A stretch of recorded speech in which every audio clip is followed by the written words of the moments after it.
exciting and new. Come aboard. Et c'est Myriam Sora qui vous accueille avec la croisière s'amuse.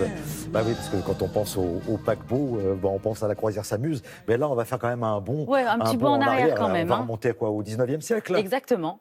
Exactement, c'est vrai que depuis quelques jours a ouvert une très belle exposition au Victoria and Albert Museum de Londres, une exposition qui relate les grandes histoires de ces palais flottants. Donc il s'agit effectivement des paquebots, parce qu'à l'époque, rien n'était jamais trop beau pour ces paquebots. Et il faut comprendre que pendant un siècle, que ce soit le Normandie ou le Queen Mary, ils reflétaient l'âge d'or d'une certaine technologie et d'un design, on peut dire, de l'excellence.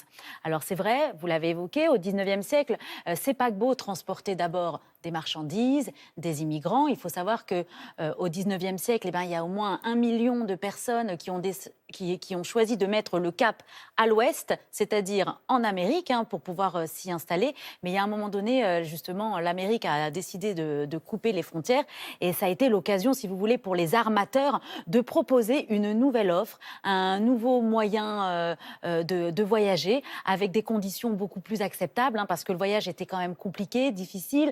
Les moteurs à vapeur pouvaient exploser aussi pendant ce voyage qui traversait donc l'Atlantique. Donc ils se sont dit, on va faire appel à de grands designers, à de grands architectes, à des chefs pour faire la cuisine à bord. Et puis on va essayer aussi de changer d'offre et d'attirer justement vers les Amériques des Européens assez fortunés.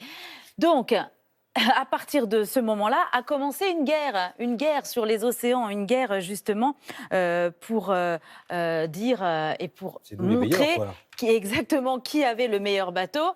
Et donc, dans cette guerre, il y avait l'Angleterre, l'Allemagne, la France, bien sûr, et puis l'Italie. Alors justement, il fallait montrer toute sa puissance, ce que je vous propose de découvrir dans cette expo qui se déroule au V&A.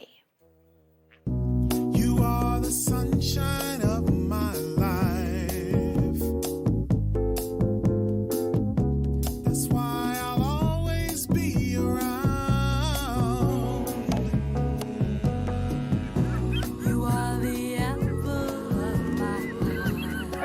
Les paquebots ont été un moyen de transport majeur et incontournable, notamment pendant les 19e et 20e siècles.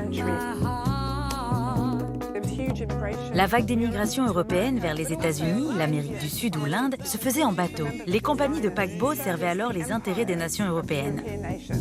Au 19e siècle, les compagnies maritimes ont compris qu'ils ne pouvaient plus proposer aux passagers une offre sans confort et risquée, mais plutôt une offre de détente et en toute sécurité.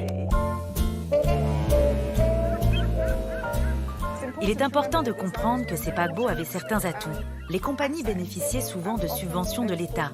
À l'époque, les paquebots véhiculaient clairement l'image d'un pays.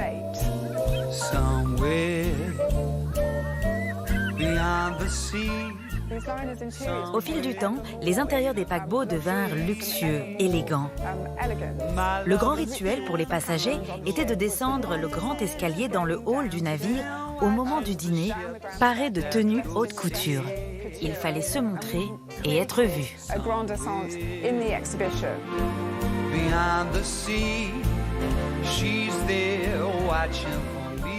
Il y a 2 grands paquebots dans l'histoire qui étaient un peu en compétition, le britannique Queen Mary et le français le Normandie. Nous sommes fiers de présenter au public une partie du décor du Normandie.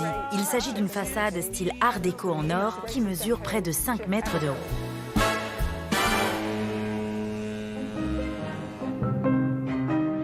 En période de guerre, les paquebots étaient réquisitionnés par l'armée pour les transports des troupes.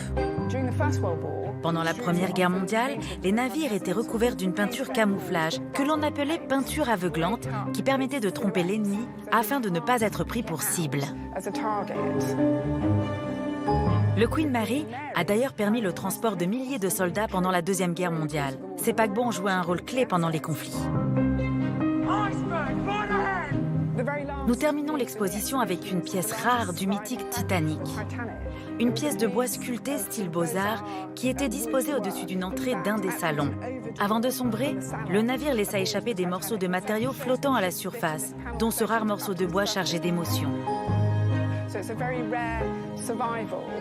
Chacun de ces paquebots invite au voyage. Des paquebots qui témoignent d'un passé encore présent dans notre inconscient collectif.